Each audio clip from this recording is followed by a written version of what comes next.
Muito bom dia para você que está aqui ligadinho na TV Mar, seja muito bem-vindo. Nós estamos começando agora o programa Bem Assim. Muito obrigada, tá, pela sua companhia, pela sua presença aqui juntinho com a gente nesta quarta-feira. E hoje aqui no programa nós vamos falar sobre atraso na fala de crianças. É muito importante estar atento, tá, aos sinais e também, é claro, saber o que fazer quando perceber alguns desses sinais. Tá joia? E é claro também, hoje tem muita música. Nós vamos receber aqui a dupla mineira Bruno e Denner, eles que são, tá, e a grande aposta do sertanejo, vão cantar muito aqui pra gente, vão conversar muito sobre a carreira, sobre projetos, planos aí para o futuro. Muita coisa boa, como sempre, eu conto com você, não sai daí porque o Bem Assim está começando agora.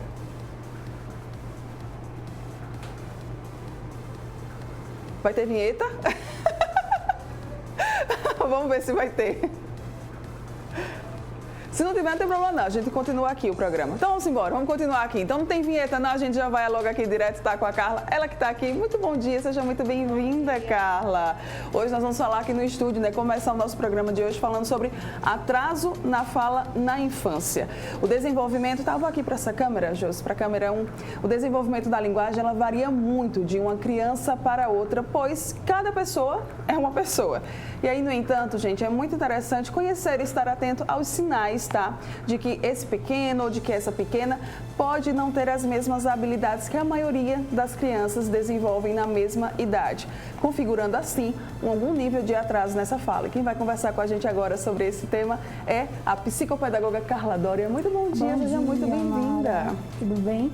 Tudo jóia. Esse tema ele é muito pertinente porque ele vem sendo evidenciado. Sim. Mas o que é importante a gente saber, tá? Como você muito bem colocou, existe essa questão das peculiaridades da criança.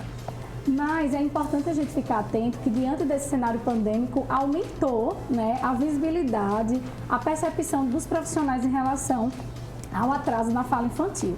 Então, antes as crianças tinham umas rotinas mais estabelecidas, né? Tinha escola, contato com os avós, com outras crianças, e veio o cenário pandêmico e tolheu tudo isso. E isso, o desenvolvimento da fala da criança, ela acontece através das interações sociais. Sim, e ficou um pouco perdido isso por conta da pandemia, as aulas deixaram de ser presenciais, as crianças não tinham mais contato com outras crianças, com os professores. Exatamente, e aí a escola também saiu de cena e aí começaram-se a perceber esse atraso na fala, tá? Os pais muito em casa, no home office, sem poder estar interagindo sempre com essa criança. Atenção, né? Exatamente. E aí, a gente fala nesse tempo de qualidade, né? Dá até essa dica para os pais, desse tempo que pode ser estabelecido com a criança, tá? Porque, como a gente já havia mencionado, veio o home office e aí tem algumas atividades que os pais desempenham que não pode estar ali com aquela criança toda hora, mas aí reserva um tempo de qualidade com seu filho para que você possa estar estimulando, né? Cantando com essa criança, pintando, contando histórias, faz de conta. E alguns pais podem estar dizendo, tá num cenário pandêmico, mas o meu trabalho já retornou e a minha criança fica com a cuidadora. Treine um pouquinho essa cuidadora também para estar estimulando a sua criança em casa. Certo. A partir de qual idade é que a criança ela começa a falar? Tem uma idade assim, né, que todo mundo fala assim, a partir dessa idade aqui, a criança começa, desanda a falar. Isso. Mara, essa pergunta que você colocou agora, ela é de suma importância. Por quê? A gente precisa ficar atento aos marcos de desenvolvimento da criança. O que seria isso? São as habilidades que são esperadas, desde habilidades motoras até a questão da fala e da linguagem das crianças. Então, se o pai e a mãe percebem que o que é esperado, até 1 ano a criança fala o mamã, o papá, ela aponte, né? Ela faça imitações e os marcos de desenvolvimento ele chega não como forma padronizada, mas como forma de entender o que é que se pode esperar daquela criança. Então, por exemplo, muitas mães quando se encontram falam assim, o meu filho andou com 10 meses, o meu filho andou com 11 meses. E aí uma mãe, né, que está em casa ou está ali na roda de conversa, começa a ficar assim, né? Meu filho vai fazer 1 ano e ainda não andou, meu Deus, ele tem alguma coisa. A mesma coisa a questão da fala, né? A gente pode fazer uma analogia, um paralelo, uma comparação em relação a isso. É importante que esse acompanhamento seja feito com o pediatra, tá? Porque ele vai observar esses marcos do desenvolvimento. Então, chegou 2 anos, espera-se que a criança já formule pequenas frases com 2 palavras. Quero água, mamãe dê, né? Espera-se. Exatamente. Mas eu costumo dizer para todo mundo que aborda esse tema que em qualquer caso de incômodo, não custa nada pecar pelo excesso, né? Procurar um profissional qualificado para que faça esse tipo de direcionamento. Tá. Existe a diferença entre atraso de fala e atraso de linguagem? Fala e linguagem são coisas totalmente diferentes quando a gente vai definir, tá? Por exemplo, linguagem, existe a linguagem não verbal. Sim. Então, às vezes, a criança, ela faz o comando, ela imita, e a fala, ela vai sair do processo fonológico da criança. Então, a gente precisa começar a entender que não é por causa do cenário somente da pandemia que vai trazer esse atraso da fala.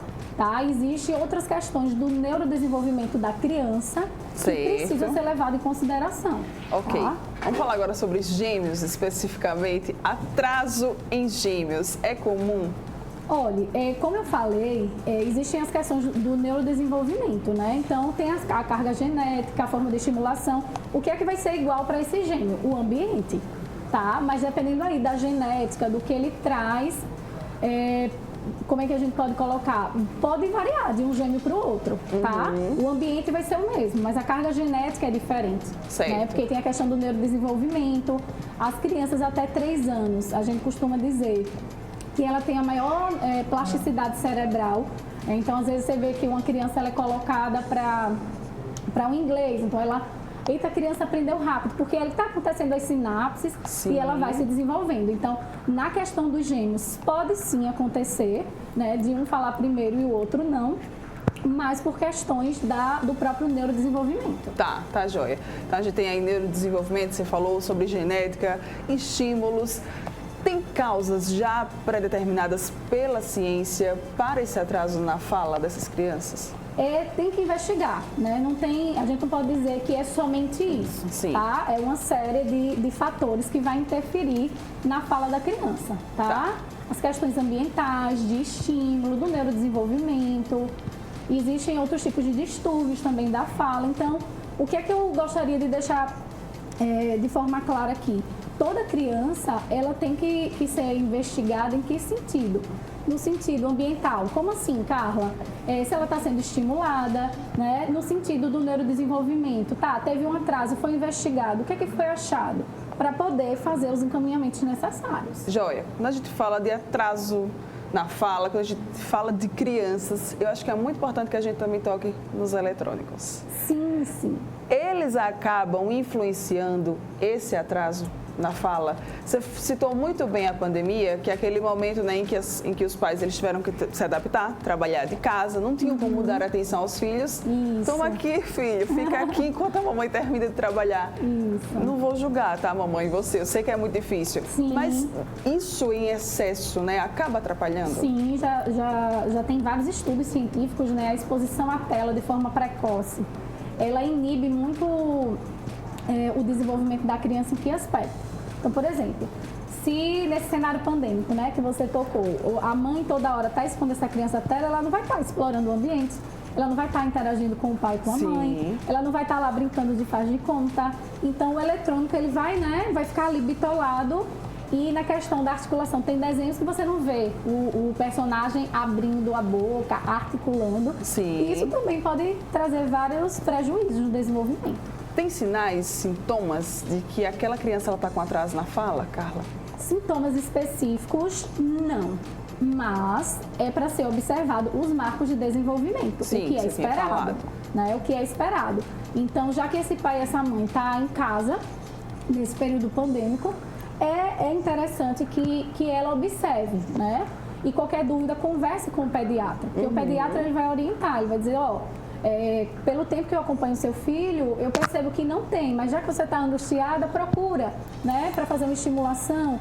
Em contrapartida, não se pode esperar caso essa criança dê sinais, né? Então, demorou a falar, demorou um pouco a andar, no sentido de que dentro dos marcos de desenvolvimento, a disparidade da criança foi muito grande. Sim. Né? Ela só andou com 1,3, 1,4, chegou 2 anos, ainda não fala mamãe, papai. Então, esses pais precisam entender que quando esses sinais, né, aparecerem, é importante buscar ajuda, porque quanto mais essa estimulação, né, com os diversos profissionais que o pediatra vai direcionar, mais essa criança vai se desenvolver. E isso vai repercutir na forma que ela vai aprender quando for adulta. Certo. Né? O que é a apraxia da fala? A apraxia da fala é um tipo de transtorno psicológico, né, que a criança, o A é a negação da fala, ela só fala em determinados ambientes. Sim. Né? É um transtorno psicológico que tem que ser investigado. Tá, então percebeu que a criança ela só fala em determinados ambientes, é bom também começar a ficar muito atento, né? Vão existir graus de severidade dessa dificuldade de fala? Vai no sentido se detectar algum tipo de transtorno do neurodesenvolvimento. Então, por exemplo, se for o espectro autista, né, tem o grau 1, 2 e 3, dependendo do que for diagnosticado, e aí vai interferir na interação social, nas relações, na comunicação, enfim. Esse problema ele pode persistir até a vida adulta? O problema da fala, ele vai ter prejuízos na vida adulta, sabe, Mara? Se não cuidar, né? Se não tratar logo. Porque o que vai acontecer? Quando a gente fala de linguagem e fala, tem outras habilidades aí que podem sofrer prejuízos. A comunicação, a forma de se relacionar, a autoestima dessa criança, entende? Então, a partir do momento que há esse atraso na fala, vai repercutir de diversas formas na vida adulta dessa criança. E esse diagnóstico ele é feito pelo pediatra, como você bem citou, mas o tratamento ele pode ser multidisciplinar? Deve. Tá? O pediatra ele vai orientar o que fazer diante da situação problema que o pai e a mãe apresentar. Sim. Tá? Diante do que o pai e a mãe apresentar, o pediatra ele vai direcionar. Então, às vezes vai ser para um neuropediatra, às vezes ele pode direcionar para uma avaliação com o fono, né, com o TO, porque é importante esses estímulos sensoriais também da criança. Sim. E aí, antes o pediatra ele não tinha todo esse respaldo com outras equipes, né, e agora ele tem para quem encaminhar essa criança, enfim. A melhor forma, então, de ajudar essa criança é fazendo esse tratamento precoce, né? Exatamente. Identificou, tá, Mara? Não deixa. Existem muitos pais, é importante a gente deixar claro, que observa que a sua criança ela não está se desenvolvendo e entra em processo de negação. Sim. Né? Entra em processo de negação e aí o sofrimento é muito maior. Em que sentido? Os pais começam a negar. Não, meu filho não tem nada. É o tempo dele, e esse tempo vai passando e às vezes a estimulação precoce ela não vai acontecer no tempo correto. Sim. E vai trazer mais prejuízos. Então é importante, papai e mamãe fiquem atentos, procurem ajuda, não sintam-se envergonhados, né? Tem pai que não gosta de expor, mas o mais importante é nessa hora buscar uma ajuda especializada para saber o que fazer com o seu filho. Então, a grande mensagem quando a gente traz esse tema é busque ajuda, né? Percebeu que de acordo com o que é esperado pelo desenvolvimento da criança, com o que os especialistas eles dizem, se você está percebendo que a sua criança ela não está, né, ali no que eles estão falando, naquele nível, então é importante você buscar ajuda. Pode ser que não seja nada, mas também pode ser que seja algo. Isso, e verdade. O importante é buscar esse tratamento o quanto antes, né, Carla? A gente deixa algumas dicas aí, né, de estimular, dependendo da idade da criança, sentar com essa criança, cantar, demonstrar interesse genuíno pelo gosto da criança. Brincar com criança não é fácil. É verdade. Né? Tem muita gente que pensa, eu vou sentar aqui e pegar uma bonequinha, mas não é. É você realmente ressignificar ali o seu papel de pai e mãe, sentar com essa criança. Entrar no mundo, né? Literalmente, entrar no mundo dessa criança. Pois é. Quem tiver dúvidas, quem quiser mais dicas, como é que pode entrar em contato, Carlinha? Pronto, o que é que acontece? A Estácio, a Faculdade Estácio, ela tem uma clínica escola de psicologia para atender esses pais que estão com esse tipo de angústia, né? E ressalto, qualquer tipo de dúvida que existir, procure o pediatra do seu filho, que ele vai fazer os encaminhamentos necessários. Em resumo, não deixe para depois. Muito bom. Não deixe para depois, tá? Observa os sinais, convive com seu filho, brinca com ele, né? Estimula, mas percebeu que talvez algo esteja errado ali? Bom, corre logo para buscar ajuda. O tratamento precoce é o melhor caminho. Obrigada, Carla, pela sua participação agradeço, aqui. Mara. Parabéns pelo trabalho. Muito obrigada. Abraço para toda a equipe da Estácio. Muito obrigada, bom dia. Você que está aqui ligadinho com a gente não vai sair daí, tá? Tem muita coisa para rolar aqui no Bem Assim, porque agora, a partir do próximo bloco, O programa vai ser só música. A gente vai receber já aqui no estúdio Bruno e Denner, então não sai daí.